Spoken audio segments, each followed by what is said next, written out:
Escrever Cartas de uma Viajante Negra ao Redor do Mundo, por Rebeca Leteia, parte 5. 50 dias após o ciclone. 3 de maio de 2019, Beira, Moçambique. Preciso dizer que tem sido difícil retomar a escrita sobre o ciclone. Acredito que por diversos motivos. Um deles é porque o assunto ainda me dói e mexe comigo. Quando escrevi no último dia do meu diário sobre tudo o que acontecia, recordo-me como me despedi. Tenho a cicatriz, mas passou. Os pontos foram retirados. Fica a cicatriz que ainda merece cuidado, para não deixar o corpo tão marcado, e algumas pomadas para não ter queloide, certo? As cicatrizes me trazem muitas lembranças, mas preciso relatar um pouco como estamos e como foi. Além de estarmos vivos e sobrevivermos, a fome assola o país. Não dá para viver apenas de arroz. Muitas pessoas ainda se encontram desabrigadas, sem eletricidade, sem água e sem comida. As pessoas buscam o serviço de saúde procurando comida, porque comer é saúde e extremamente necessário para conseguir se manter saudável, como todos nos advertem. Presenciei protesto de mulheres moçambicanas pelas ruas da cidade, questionando sobre doações de comida, a ausência dos benefícios pós-ciclone. As emissoras de TV e de rádio estavam rodeadas de pessoas protestando, querendo espaço para terem seus problemas anunciados pelo mundo. Aliás, esse era o veículo que eles podiam usar para terem suas vozes ecoando. Os problemas com a saúde mental da população têm me assustado. Parece que se intensificaram os casos de tentativa de suicídio, as pessoas com surtos psicóticos. Fico angustiada. Não há muito preparo para lidar com tudo isso e essas doenças mentais não vêm atingindo apenas um público específico. Vem atingindo todas as pessoas, mulheres, homens, adolescentes, adultos, crianças e idosos. É triste de se ver. Muitas vezes atribuímos a essa nação sua resistência por serem tão fortes. Poxa, é o mínimo. Já pensou como seria a sua vida em busca da sobrevivência? Ou resiste ou morre. Quem quer morrer? Por esse motivo, as tentativas de suicídio aumentam porque é difícil viver e por aqui mais ainda, principalmente após desastre. As pessoas tentam suicídio com Ratex. Alguns conseguimos salvar, entre aspas. Digo dar a vida porque restabelecer a saúde mental ainda não conseguimos e não sabemos lidar muito bem com isso. Às vezes me culpo ou escuto sermões moralistas de colegas de trabalho. Trabalhar com saúde mental não é fácil e te digo, não estou preparada para isso. Preciso melhorar e muito. Às vezes acho que um abraço poderia curar tudo, mas não. Eles precisam de tratamento, de pessoas especializadas no assunto. Preciso dizer que esse povo é resiliente. Essa palavra cabe perfeitamente a eles. A mobilização coletiva para minimizar os danos acarretados pelo ciclone foi fantástica. Não dá para imaginar você perder tudo e ainda ajudar o outro. Todas, todos, todes faziam mais do que podiam. Todos estavam engajados em que a cidade se reconstruísse, mesmo eles não recebendo nada. Sem casa, sem comida, mas a cidade precisava ser limpa. As escolas precisavam retomar suas atividades. Em tudo, eles davam um jeito. E a cidade, em fração de dias, estava como se não houvesse nada acontecido. Ela estava destruída, mas estava organizada. Eles precisavam retomar a vida. Não dava para parar. A vida segue, como dizemos no Brasil. Assim eles fizeram. Posso dizer que muitos relatos compartilhados pela psicóloga que eu não fazia ideia do impacto mental que o ciclone causou. Por exemplo, Julinho, uma criança de 2 anos e 11 meses na época, não conseguia mais entrar no quarto com a ideia de que a casa ia desabar, o teto ia voar de novo. Um médico relatou não conseguir dormir de noite, um outro médico disse que começou a beber mais do que o normal. Minhas colegas relataram ter tremores, dores de cabeça, dor de estômago. São muitos casos, mas nunca deixaram de ir ao trabalho. Eu continuo a me espantar com as casas destruídas, você andar sobre escombros, onde era uma casa ou igreja, hoje é passagem. Casas sem tetos e alguns dias tem chovido.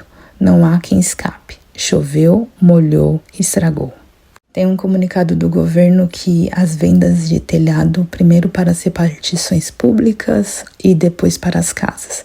Já se faz 50 dias. Obviamente, a população em maior vulnerabilidade será a última das últimas a colocar as famosas chapas em casa. Estranho é ver que os mais ricos já estão com suas casas todas reabilitadas e não vi esse critério funcionar. Por muitos dias, muitos bairros não tinham eletricidade. Hoje, 30% ainda não tem energia. Obviamente, os mais pobres e em bairros com a população mais pobre e vulnerável são os que estão sem eletricidade. Não preciso dizer mais nada.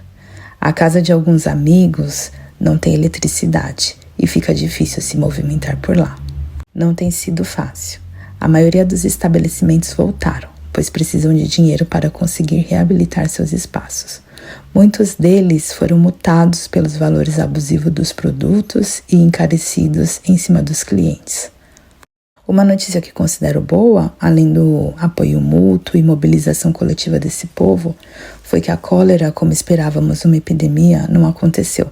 Ela veio apenas como um surto, mas a taxa de mortalidade e de casos novos foi muito menor do que se esperava para o desastre. Parabéns, mais uma vez, ao povo moçambicano, pela lição que nos foi ensinada. O plano estratégico de cólera afindou-se, os casos acabaram e, em comparação ao esperado, foi quase nada. A maioria dos casos eram de manejo simples, sem complicações, foram atividades exercidas em 15 e 20 dias, mas que foi controlado. As pessoas comentam pelas ruas que, uma vez que o ciclone aprendeu o caminho, ele sempre vai voltar a passar. Ouvi essa frase e não quis acreditar. Porém, em menos de 50 dias, outro ciclone invade Moçambique. Eu juro que não queria ouvir sobre. Me assombra quando falo em ciclone. Mas era verdade. Na região mais ao norte do país, em Pemba, na divisa com a Tanzânia. Como o governo está mais preparado para isso, já atuou de imediato na prevenção, assim como muitas organizações internacionais foram para lá para prestar socorro. Muitos médicos de todas as partes do mundo vieram ajudar a cidade a se reestabelecer. Ótimo, um apoio muito bonito de se ver, é paixão pelo trabalho. Como disse, as doenças esperadas não vieram em forma de epidemia e as pessoas buscam serviço para doenças crônicas ou doenças psicossomáticas. Esse é o meu ponto de vista. Como consequência do ciclone, que sinceramente as doenças psicossomáticas as acho por hora negligenciadas. Outro dia discutimos sobre isso. Mas o que eu quero compartilhar é a tenda dos médicos cubanos. É o point da cidade. Todo mundo vai lá buscar atendimento. Vou lhe dizer o porquê eu digo tudo isso. Devido ao tratamento humano e eficaz. Existem diversas tendas de médicos no mundo espalhadas pela cidade. Italianos, angolanos, quenianos, turcos, franceses, coreanos, chineses. E adivinha? A tenda que tem maior fila é a dos cubanos. Eles saíram na capa do jornal 2 vezes nesses 50 dias. Não preciso dizer mais nada, né? Todo mundo elogia. Quanto a mim, estou em processo de mudanças. Por hora, é isso. Arte rupestre em Manica, Moçambique, 4 de maio de 2019, segunda-feira, Manica, Moçambique. Por diversas vezes passei pela estrada que liga Moçambique ao Zimbábue para renovação de visto e vi indicação da arte rupestre em Manica. Uma amiga comentava diversas vezes que deveria ir. O dia chegou. Já tinha ido em alguns sítios arqueológicos no Quirguistão, por exemplo, porém rupestre nunca, ao menos não me recordo. Resolvi conhecer. Às 11 horas da manhã, estávamos na região de Manica e avistávamos casinhas tradicionais. E adivinha, a casa que mais amei era a da dona Filomena. Na estrada, as crianças gritavam e davam tchau. Perguntávamos como deveríamos fazer para ir na arte rupestre e não deu outra. Era uma casinha que eu tinha amado, casa da dona Filomena, e por vezes desejava que fosse minha. Voltamos pela estrada e lá estava a dona Filomena a observar nossa movimentação de ir e vir. Pedimos a sua licença para entrar em seu terreno. Ela nos colocou em banco e uma cadeira embaixo da árvore e se sentou em sua esteira. Dona Filomena não fala português, fala ximanica, língua local. O motorista, que se chama Bota, que estava comigo e conseguia se comunicar com ela. Sentamos debaixo da árvore e perguntávamos sobre como chegar na arte rupestre. Ela explicou tudinho, que era lá mesmo, mediante ao pagamento da guia, e sendo assim, resolvemos voltar no dia seguinte e mais cedo. Assim seria mais fácil para nós, que tínhamos viajado o dia todo. Não sabíamos quanto tempo demorava e não queríamos uma visita a drive-thru. Nos despedimos e fomos embora. Arrisquei a falar oi e tchau em Ximanique e ela riu. Acho importante esse respeito em se importar com a língua do outro. É um ótimo jeito de abrir caminhos.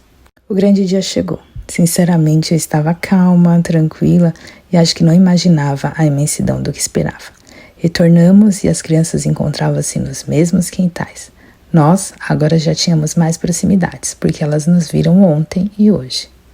Dona Filomena novamente nos recebeu com os bancos e se sentou no chão. Dissemos que queríamos ir visitar a arte rupestre, ela trouxe o livro de registro de visitas e recebeu o dinheiro. Super organizado e muito bem feito. Curiosa que sou, fui olhar a data da última visita, dia 23/4/2019, ou seja, 11 dias sem receber visitas. Fui ver quem eram os visitantes, muitos nativos da região e contava-se que uns 3 brasileiros tinham passado pelo lugar. Alguns estrangeiros europeus também, mas sua totalidade eram de locais. Mas lembrem, não eram muitos. Após toda essa formalidade, Dona Filomena entrou em casa. Esperamos, eis que ela volta com seu uniforme de guia. Espera lá, o uniforme de guia era uma camiseta e sua capulana enrolada ao corpo. Descalça, seguimos em direção às artes, mas primeiro iríamos passar por uma trilha. Confesso que meu coração batia mais forte em ver uma mulher negra, africana, mais velha, sendo a minha guia. Acho que nunca na minha vida vivenciei isso. Estava feliz e em meu sorriso era notório tanta felicidade. Por essa, não esperava. A trilha era a nível médio. Percorremos 2,5 km. Não me sentia cansada, mas tinha muito suor escorrendo em meu rosto e meu corpo. Meu vestido rasgava. Pois é, faço trilha de vestido às vezes. Planejamento zero nessas horas. Depois dizem que blogueiras de viagem são organizadas. Pois é, algumas, quase todas as vezes, eu não sou. Dona Filomena, ao andar na trilha, ia em uma leveza que parecia uma modelo na passarela, chamada Floresta. Ia acompanhando, fotografando e me sentia amiga da top model e tentando imitar a mesma leveza, até levar um escorregão, no que ela deu uma risada ao me ver escorregando por 2 vezes. Ao chegar na parte rochosa, fiquei admirada com tanta beleza. As rochas, as pedras imensas, só sabia agradecer por estar ali. Mas ainda não era nada comparado com o que eu iria ver. Quando chegamos na parte das artes rupestres, quase caí de costas. Era muito lindo de se ver e muito intenso de se sentir. Dona Filomena ajoelhou-se e fez uma reza, pedindo aos ancestrais a licença para entrarmos nesse espaço sagrado. É sagrado, podia sentir e também pedir permissão para entrar. Perguntei sobre a história daquele lugar. Ela disse ser um lugar sagrado para realizar a cura em épocas que não existiam hospitais. Muitos tratamentos de lepra eram realizados ali com a ajuda dos deuses. Sua história de cuidar e ter aquele espaço como seu foi passado de geração em geração. Ela é a guardiã do espaço agora. É ela quem leva todos os turistas. Dona Filomena também contou a história de quando os brancos, a expressão como ela usou, portugueses chegaram querendo entrar. Ela disse que precisariam comprar capulanas, enxadas, facões e outras coisas para que pudessem entrar. Após trazerem todas as coisas solicitadas, foram autorizados a entrar e entraram. E adivinha? Eles ficaram admirados por aquele local. Ao irmos embora, Bota pediu para fazer uma oração pela abertura do espaço para a gente, por nos deixar chegar até lá. Recebíamos essa bênção. Dona Filomena nos pediu para ir na frente. Ela viria atrás. Ao me virar, indo embora, estava de cara com uma janela de pedras e uma vista incrível da Manicaland. Era lindo demais. Olhei a senhora Filomena, estava fazendo uma prece e pedindo licença para ir embora. Com tanta graça recebida, só agradecia. Enviava toda a minha singela gratidão por estar ali e compartilhando toda a energia recebida às minhas companheiras de projeto e à minha família. Bota perguntou se é possível fazer a trilha sozinho e Dona Filomena foi perspicaz em dizer: não chega, esse caminho é secreto e ninguém chega só, é protegido. Dona Filomena sabe o caminho, pois a sua bisavó, avó, mãe eram as guias e guardiãs do caminho. E ela continua a manter a tradição de família. Acredito nessa coisa dos ancestrais que se fazem presentes por lá. Quando ela ia andando, ao fundo parecia ir fechando o caminho com sua reza. A trilha é nível médio, lembra? Então ela fazia mesmo uma rota que não posso me recordar. Tafika Umba Kwedu. Escrevo como se fala, que significa que chegamos em casa na língua ximânica. Foi assim que disse Bota. Voltamos na casa da Dona Filomena, nos sentamos novamente no banco e na cadeira embaixo da árvore, como forma de respeito, agradecendo a hospitalidade e o momento que estivemos juntos. Foi um dia lindo, um momento mágico. Bota agradeceu tanto pelo dia que tivemos e me disse que Dona Filomena parecia estar muito feliz com a nossa presença. Estava, eu sentia, e nós estávamos mais felizes ainda.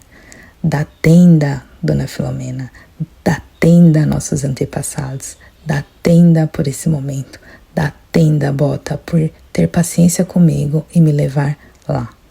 Da tenda significa obrigada na língua ximânica. Viajando com a família em Moçambique, 10 de agosto de 2019, segunda-feira, Beira, Moçambique. No mês de julho, aniversário da minha mãe, Sônia, e da minha tia Iraci, e no início do mês me preparava para receber minha família em Moçambique, para que pudéssemos matar a saudade e viajarmos juntos por esse país que amo. Foi tão linda, tão intensa, tão maravilhosa e perfeita. Logo que tinha aceito a oportunidade de ir ser voluntária por um ano em Moçambique, meus pais me disseram: iremos te visitar.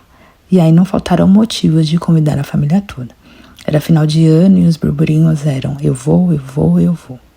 As passagens não ajudavam nadinha, pois estavam extremamente caras e os sonhos pareciam ser impossíveis. Sou muito mística, muito ligada a sinais, e um belo dia sonhei que havia promoções de passagem, dito e feito. Lá estava a promoção de bandeja, mas obviamente o cartão não passa. Bom, deixei a responsabilidade com mamãe e ela tinha que fazer toda essa correria, porque não ia conseguir trabalhar nisso. Mamãe teve dificuldade de efetuar a compra também por 1000 razões.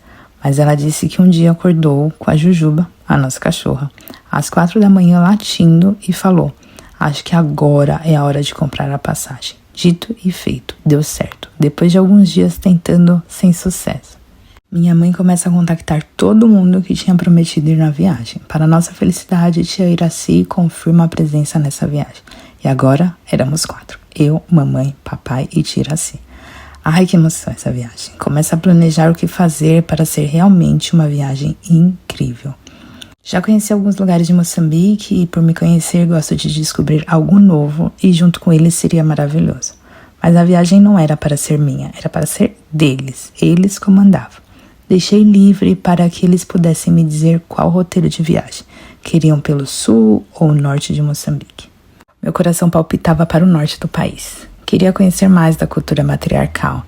Sabia que seria mais longe e um pouco mais cara. Disse para eles que o lado sul tinha um safari, que íamos poder ir para a África do Sul e tinha muitas coisas para conhecer ao redor da capital, que seria fantástico. Para minha felicidade e sem ser tendenciosa, é verdade, eles escolheram o norte. A nossa primeira ideia era ir a Pemba. Mas como estávamos próximos do início das campanhas políticas e é uma região próxima a uma guerrilha civil por questões de segurança, não fomos. Tivemos que cancelar a hospedagem. Mas os planos continuaram. Tiramos a primeira paragem e fomos direto para a segunda, Nampula, com o objetivo de chegarmos à ilha de Moçambique. Depois fomos a Quilimane, Beira, Vilanculos e Maputo. Não vou focar nessa questão de roteiro porque quero falar da experiência magnífica em estar com os meus pais no lugar que escolhi para viver. Quero compartilhar a sensação de poder acompanhar os meus pais para o berço da humanidade, para as nossas origens, trazer eles mais próximo à nossa história. Quero apresentá-los primeiro à minha mãe, que se chama Sônia Regina Ribeiro Santana, filha de Alice Aquino Ribeiro e Sebastião Ribeiro. Papai, que se chama Luiz César Santana, filho de Maria Venceslau Santana e João Santana. Papai e mamãe são professores. Mamãe é cientista social, pedagoga, assim como pós-graduados em estudos africanos pela UFSCar. Papai é educador físico, pós-graduado em envelhecimento de tecidos e pedagógica integradora. Ambos atuam como coordenadores de escola e diretores de rede pública. Mamãe já está aposentada, mas isso não quer dizer que esteja acomodada ou coisa do tipo, muito pelo contrário, ativíssima. Cuidadora de idosos, atuantes em projeto com mulheres e adolescentes na igreja, mãe de 5 e um adolescente, avó, atividades sociais com a comunidade e uma negra viajante. Papai é atuante como diretor na rede pública, aquele professor apaixonado pela educação e que vai às greves em nome dos professores. Afinal de contas, ele é professor. O que muitos não entendem, acham que virar diretor é perder o título. Amante de natação e campeão disparado em todos os campeonatos de natação em mar aberto. Xadrez e colecionar tabuleiros é o seu outro hobby nas horas vagas. Tia Iraci possui a mesma idade dos meus pais, formada em serviço social, porém bancária por profissão. Esposa do meu tio Marcos, irmão do meu pai que infelizmente partiu para outro plano em decorrência de um câncer. A mãe dos meus primos, Caio, Amanda, Cassiane e Priscila. Tia sempre muito calma, serena e muito amável, e era em sua casa que passávamos as férias de janeiro. Eram férias muito esperadas, pois em algumas ocasiões íamos para sua casa de praia. Tia Iraci vinha tratando de um câncer já há algum tempo, que tinha por efeito colateral sentir muitas dores. Quando planejamos a viagem, ela não hesitou, só precisava da liberação do médico. E adivinha? Tia Iraci foi liberada. Mesmo sentindo dores, mas a felicidade de estar nessa viagem conosco fez com que ela não reclamasse e dizia: quando terei outra oportunidade de pisar em solo africano? Papai, mamãe, eu e a tia Iraci tivemos a oportunidade de poder viajar junto para outros estados brasileiros, como Maranhão, a Jamaica brasileira, Minas Gerais. Fui com meus pais e Ranieri com foco na cidade de Mariana, onde é a origem da família de papai, assim como Rio de Janeiro e encontro de amigos. Aventureiros que foram me visitar em Trinidad e Tobago e não seria diferente em Moçambique. Trinidad e Tobago é um país na sua maioria negra. Essa viagem foi fantástica, mas sobre ela conto em outro momento. Vamos focar em Moçambique. A sensação de reconhecimento acho que é a mais linda, pura e verdadeira. Olhar ao lado e enxergar as pessoas parecidas conosco, não há sensação maior em poder dizer: olha, parece com meu pai, meu avô. Eles também fazem isso igual a minha mãe. Ouvir isso da boca dos meus pais e tia era algo inexplicável. Tinha e tenho essa mesma sensação de reconhecimento. Nossa primeira parada e chegada foi em Maputo. Fui até a capital encontrá-los. Coincidiu ser próximo ao Festival Internacional de Poesia, que foi lindo. Reencontrei e conheci brasileiras negras que estavam de passagem pela cidade por conta do festival. Assim como a Ingrid Ellen, que me acolheu para ficarmos juntos. Ela é baiana e vive em territórios moçambicanos, assim como eu, fazem anos. Visitamos, andamos e passeamos muito por Maputo, assim como fomos para o bairro de Polana Caniço, onde tivemos uma imersão na cultura, um dos bairros mais pobres e dito perigosos da cidade de Maputo. Mas estávamos lá, apreciando a arte e a cultura moçambicana. Visitamos centros turísticos, pontos históricos e passávamos horas conversando sobre o que era tudo aquilo e o que abrilhantava cada ponto. Devo dizer que toda vez que vou a Maputo, percebo que agora tem as marcas de papai, mamãe e titia. Éramos uma família que chamava atenção, pois não são muitos negros estrangeiros viajando por Moçambique, e muito menos uma família negra inteira. Causávamos impacto por esse fato e por minha mãe e tia terem seus cabelos cacheados e branco. As mulheres olhavam assustadas. Lá não é comum essa aceitação com o cabelo branco. A ilha de Moçambique nos trouxe muito impacto. Houve choro, dor, angústia. Lá é realmente um lugar obrigatório para ir. A visita ao jardim da ilha, da qual eu fui 2 vezes. A primeira vez, só eu e mamãe. A segunda fomos eu, meu pai e minha tia Iraci. Preciso contar mais sobre essa ilha para vocês. Segundo o Ministério da Cultura de Moçambique, a ilha foi classificada como Patrimônio Mundial em 1991 pela Unesco e um dos pontos de testemunha o caráter universal das culturas e da convivialidade entre os povos. Essa realidade resulta pelo fato de Moçambique ter sido um grande ponto de trânsito e de cruzamento de navegadores e das culturas desde os primeiros séculos da nossa era. Sendo assim, a ilha de Moçambique tornou-se um grande centro comercial urbano da África Oriental e a capital de Moçambique até o século XIX. Os vestígios da mestiçagem trazida pelos diferentes povos são visíveis no modus vivendi faciendi das populações que vivem na ilha e na zona circunvizinha. Outra marca importante da ilha de Moçambique concerne ao seu papel de contexto de tráfico de povos africanos escravizados até o século XVIII. A ilha foi o ponto de partida de muitos homens e mulheres africanos para serem escravizados em diferentes destinos do mundo. É a partir desses homens e mulheres traficados e vendidos como as outras mercadorias e instrumentos de trabalho que se desenvolveram e continuam a desenvolver comunidades multiculturais em quase todas as regiões do mundo. Entrar no Jardim da Memória é saber que a dor no peito, aquele incômodo e indignação irá te dominar. Ver aquele cenário cruel de total tortura e massacre aos povos banto.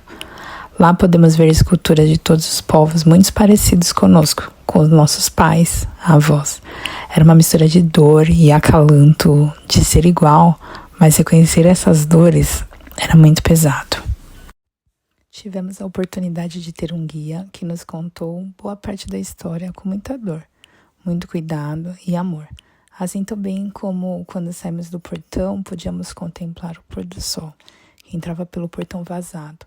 Olhávamos o Oceano Índico com medo, mas o sol nos dava esperança, assim como as crianças brincando com um ar de liberdade, entre aspas. Tudo isso através daquele portão que foi o marco de tanta crueldade. Na ilha ficamos hospedados na pousada e na casa do Harry Potter, um dos guias turísticos referenciados pela Unesco, como um dos melhores guias da cidade, que conta a história da ilha desde a sua infância. Foi lá que vimos a dança das Tufo, Mulheres Resistência, onde conhecemos a história dessa dança.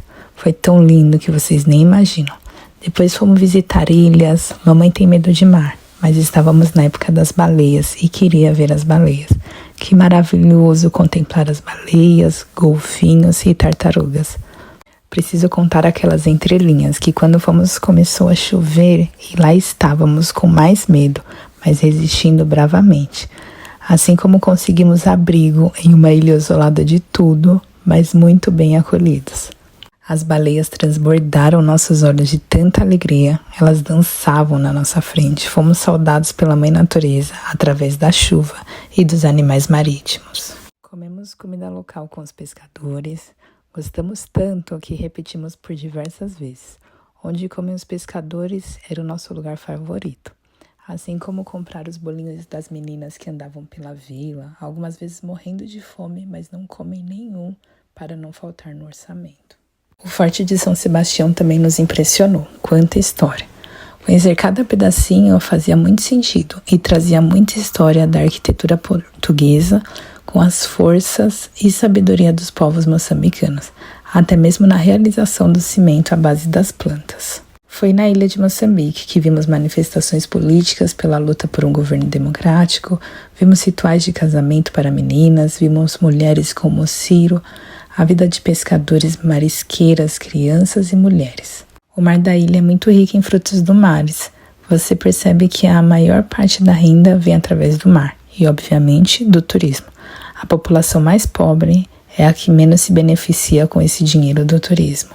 Seguimos viagem a Nampula e, por azar ou sorte, perdemos o nosso ônibus, mas pudemos desfrutar mais da cidade.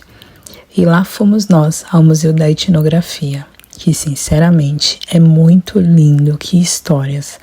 Pudemos encontrar e materializar um pouco do que encontramos na ilha e estender mais da história do norte de Moçambique.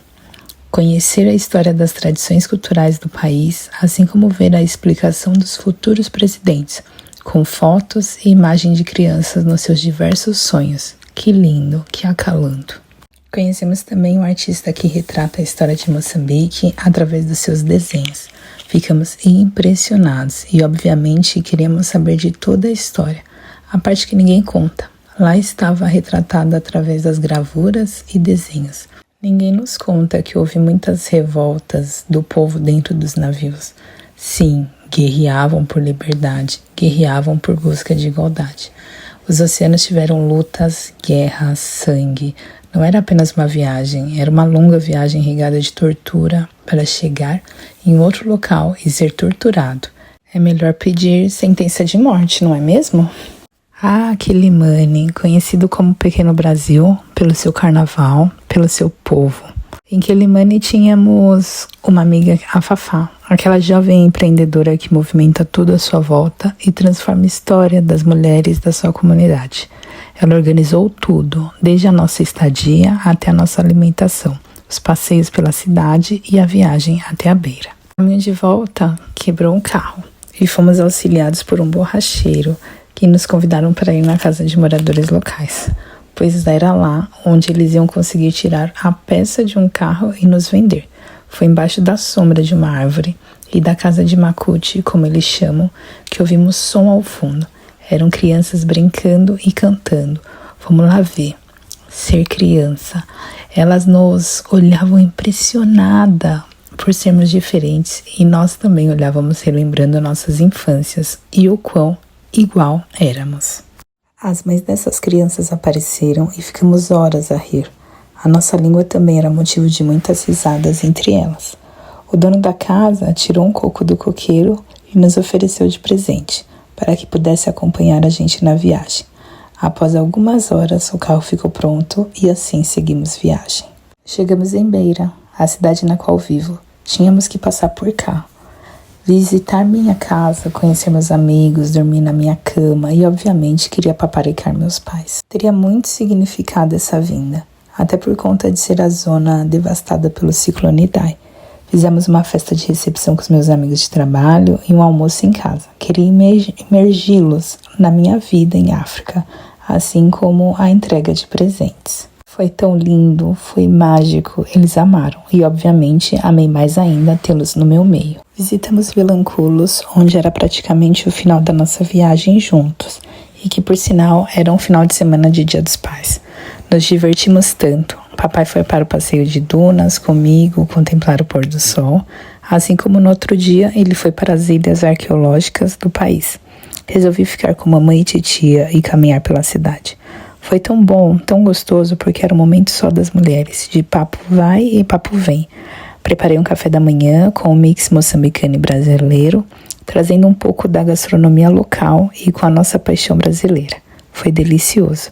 Estava ao lado da maioria dos meus amores. A despedida foi difícil, mas era hora de partir. Eles iriam a Maputo e ficariam mais 3 dias. Sabia a importância do ir, as boas lembranças que ficaram e tudo que fizemos e vivenciamos juntos.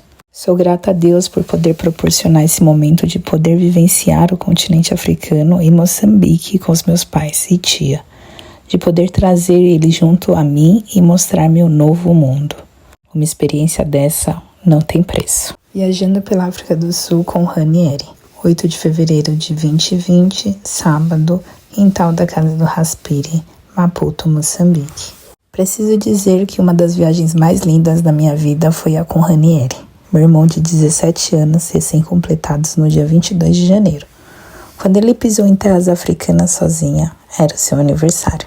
Na viagem com os meus pais e tia, não fazia sentido Ranieri, na sua adolescência, vir junto e acompanhar. Percorrer esse destino com pessoas mais velhas e com outra visão de África, por já terem mais de 60 anos e uma discussão racial formada, assim como terem frequentado universidades e vários outros debates. Por conta disso, consegui negociar com os meus pais a vinda dele ao continente africano sozinho para viajar comigo. Ranieri está no ápice da adolescência e uma viagem de irmãos cairia bem nessa nova fase. Uma viagem em que caía a ficha de Ranieri, que era seu último ano com menoridade, mas também era uma super viagem com a irmã. Estudante de escola pública do estado de São Paulo, meu irmão foi adotado aos 14 dias de vida, em uma família onde 4 adolescentes já faziam parte do lar.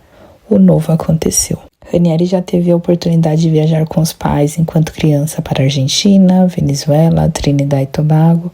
Agora tem a oportunidade de viajar sozinho ao encontro da irmã Rebeca Leteia, na África do Sul. Para outro país, fizemos juntos Trinidad e Tobago quando Rani foi me visitar com os meus pais. Na época ele não sabia o que era Caribe e que era um destino desejado por muitas pessoas. Preciso dizer que ele teve uma infância e adolescente que eu e meus irmãos nunca tivemos. Então que todos os seus passos sejam lindos, meu irmão.